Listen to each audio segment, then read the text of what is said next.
Without even knowing it, you've been creating this vibrational reality. It's the vibrational version that precedes the manifested version. And we explain to you that the source within you is collecting and becoming all that you are asking for. And then you say, well, if that's true, then why is my life not improving? And we say, for one very easy to understand reason. You're launching the rockets by knowing what you don't want, but then you're not practicing the vibration of what you do want often. Instead, you're beating the drum of justification of why you want the improvement. And that's that efforting factor that we're talking about that is not serving you. You're trying so hard to get what you want by pointing out that this isn't fair and this is unjust. In other words, as you feel the unfairness and then you stand in the justification, because there's a part of you that knows, you innately understand that you are supposed to be winning. You are supposed to be feeling good. And when you're not, you understand that there's something wrong, and then you go about trying to explain why it's wrong and how long it's been wrong and what's really wrong about it and how others agree with you that it is wrong. So you continue to practice the vibration, a frequency that disallows what you want. So in order to help you bridge that gap between who you've become and who you're allowing yourself to be, we are offering a series of analogies. We wanted you first to understand that there is a vibrational version of you that you have access to, but you have to practice yourself into alignment with it. And on some subjects, that's easy for you to do because you've been practicing it, and on other subjects, it's more difficult for you to do. So then we began explaining to you, yes, there is the non-physical version of you, which you are contributing to constantly. This is just not the non-physical part of you that was before you were born that now you're trying to catch up with. This is the non-physical part of you that has been expanding and evolving as a result of the life that you're living here in this physical body. So this vibrational version, this vortex version of you exists. It is a reality that you have access to, but you've got to find the frequency. Just like you've got to broadcast and receive with your transmitting mechanisms. You can't set your radio dial on 101 AM and receive what's being broadcast on 97 FM. You have to be on the frequency that the broadcast is coming from. So this vortex version of you is broadcasting this prosperous vibration of well-being, of alignment, of co-creation, of rendezvousing with all good things. The question is, are you on that frequency? And the answer is, if you feel good, yes. If you feel bad, no. Positive emotion means you're on the frequency or moving in on it, and negative emotion means that you're not. We began talking to you about your point of attraction. And it seemed like a good way to describe it. It's like a grid that will be filled in later with the manifestations. It's like a framework. It's like the frame of a building that starts out sort of scanty. You can sort of kind of tell what it's going to be like, but all of the textures and fabrics and details are going to come later. You're going to choose them as you go along, and you're going to fill it out and flesh it out with all of the magnificent, delicious details. So you have this point of attraction, this grid. If you've been following us for a while, we've been talking to you about your emotions and what they mean.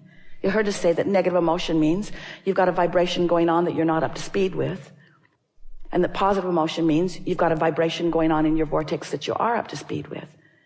So today we want you to contemplate that these emotions, which go all the way from appreciation and love and ecstasy, passion, fulfillment, love, that feeling of invincibility, that feeling of eagerness for life, you know how that feels, all the way down to despair, to a feeling of fear, to a feeling of disempowerment, to a feeling that they don't want me to win, that feeling of having no control of your life. And of course, there's every imaginable emotional word or feeling in between all of that.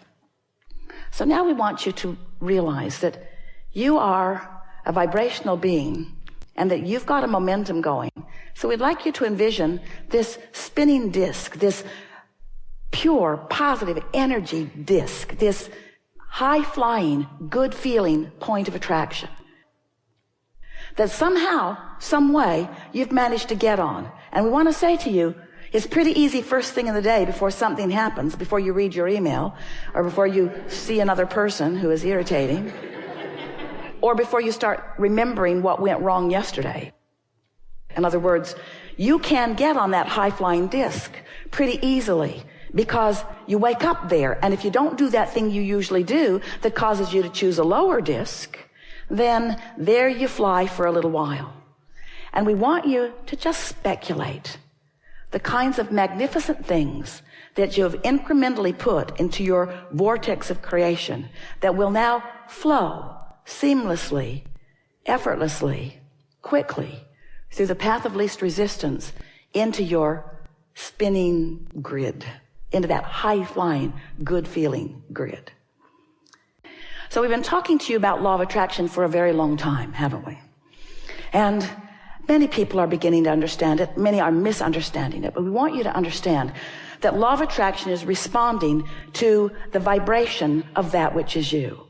We also want you to understand that you've got two vibrational things going on at any point in time, because you were source energy before you came into this physical body, and even though you were born into this body, that larger part of you still exists. It is a vibrational you. It's a vibrational, co-creative you. And it's pure positive energy. So here you are in your physical body, sifting and sorting, knowing what you don't want, knowing what you do want, all day, every day, have been for a very long time, launching preferences, clear preferences of what you prefer. And each one of these vibrational launchings is received by the larger part of you. In other words, vibrationally speaking, the source within you is evolving and expanding as a result of the life that you're living here in this physical body.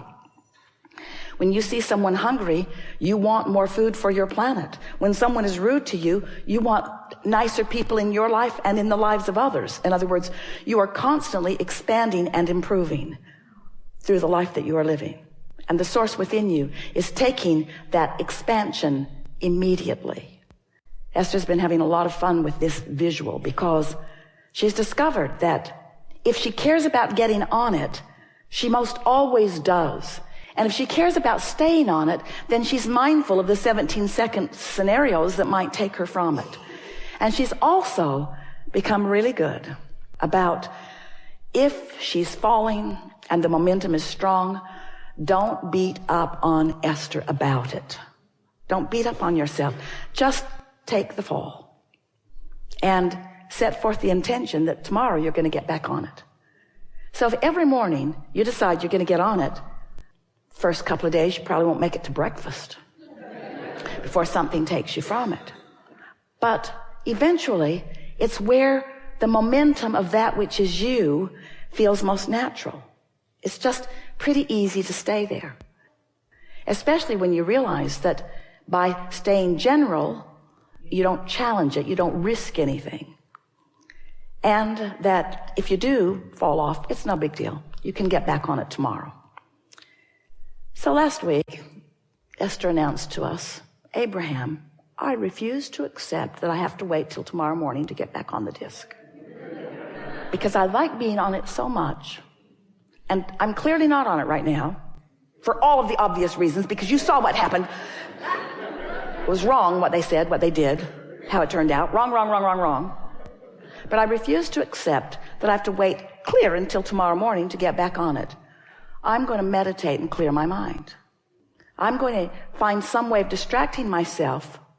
I'm going to find a way of slowing the momentum of unwanted things while I speed the momentum of wanted things. And this is the last piece that we want you to hear from us.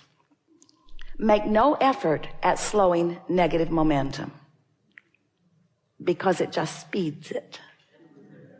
Because this is a universe of inclusion. There's no exclusion. It's all about attraction. So when you're not going to think about that thing that you're thinking about, then you're thinking about that thing you're not going to think about. And as you're thinking about that thing you're not going to think about, you're thinking about that thing you're not going to think about. And the momentum is getting stronger and stronger and stronger. And you're feeling worse and worse and worse and getting all animated about the injustice of what you're feeling. They just don't want me to win, you exclaim. And we want you to understand that it's all about what you're doing. And when it doesn't feel good, just lay as low as you can lay, as fast as you can do it. So rather than trying to stop negative momentum, your work, this is your assignment for the rest of your life.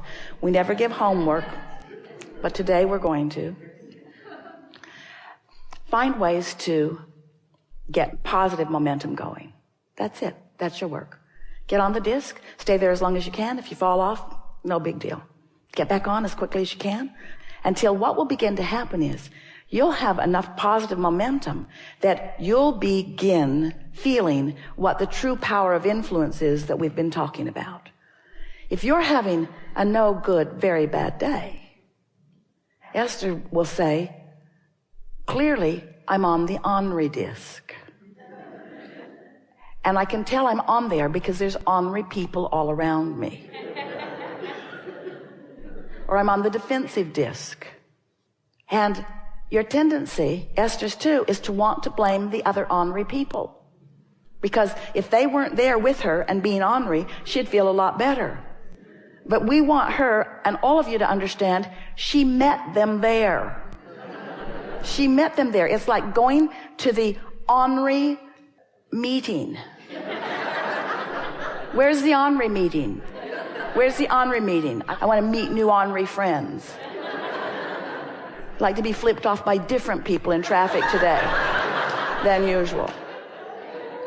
So when you begin to accept that you chose the disc and that they just met you there, it sort of takes the sting out of what they're doing, what it feels like they're doing to you, especially when you begin to accept that you have the choice of what disc you're on. And today, we think you understand it more clearly than ever before. That you have a choice of what disc you get on, and the earlier you choose it, the better chance you have of choosing the one you mean to choose. And eventually, and we're talking about a matter of a few days and weeks, you're going to predominantly be there. And when you start hanging out in that high-flying, good-feeling vibration, and you not only have the benefit of feeling good and breathing more deeply and feeling that fantastic feeling of eagerness coursing through you, but you also then begin to realize the benefit of the wonderful ideas that are flowing to you and the really good timing you have, and the rendezvousing with all kinds of wonderful things, and the evidence of your disc is all around you. No matter what disc it is, the evidence of it is all around you. Then you'll begin to understand the invincible you. You'll begin to understand that you are the creator of your own reality. You'll begin to understand you always have been and you always will be, but you'll begin to exercise more deliberate control. And you'll find yourself not spending all of that time, how much time you can spend, trying to explain something to somebody who's not on your disc. Have you ever been flying high and somebody else isn't, and you're trying to explain to them? They don't get it, do they? So you just crawl right down on their disc with them so that they can understand it, and then, are you ever mad at them that you're down there on that disc with them? You'll get so much time back because you begin to understand that it's not a language barrier. It's not a cultural barrier. It's a vibrational barrier. Stop trying to explain stuff to people that they have no way of understanding. Instead, pick your disc, rendezvous with those that do understand, and have a really good time. So then, as we've watched you, we've been calling this gathering the art of allowing for a number of years, because it's all about you figuring out how to allow that alignment. You figuring out how to hold a frequency consistently enough that you own it, that you know it, that you are it, that you be it. To establish a point of attraction with enough consistency that you allow momentum. Did you get that? Enough consistency that you allow momentum. Because when you say, I want it, but there's no momentum, I would like that, but you see, it's been hard for me. I want that, but my life's been very difficult for a very long time. Let me tell you the ways in which it has been difficult. And we say, stop talking about the ways in which it has been difficult, because you're killing the momentum of the desire that you just gave birth to. You gave birth to it and didn't allow it to get going. You give birth to it and don't allow it to get going. But imagine if you give birth to it and allow it to get going. If you give birth to it and allow it to get going. If you identify a new desire and are general enough in your conversation.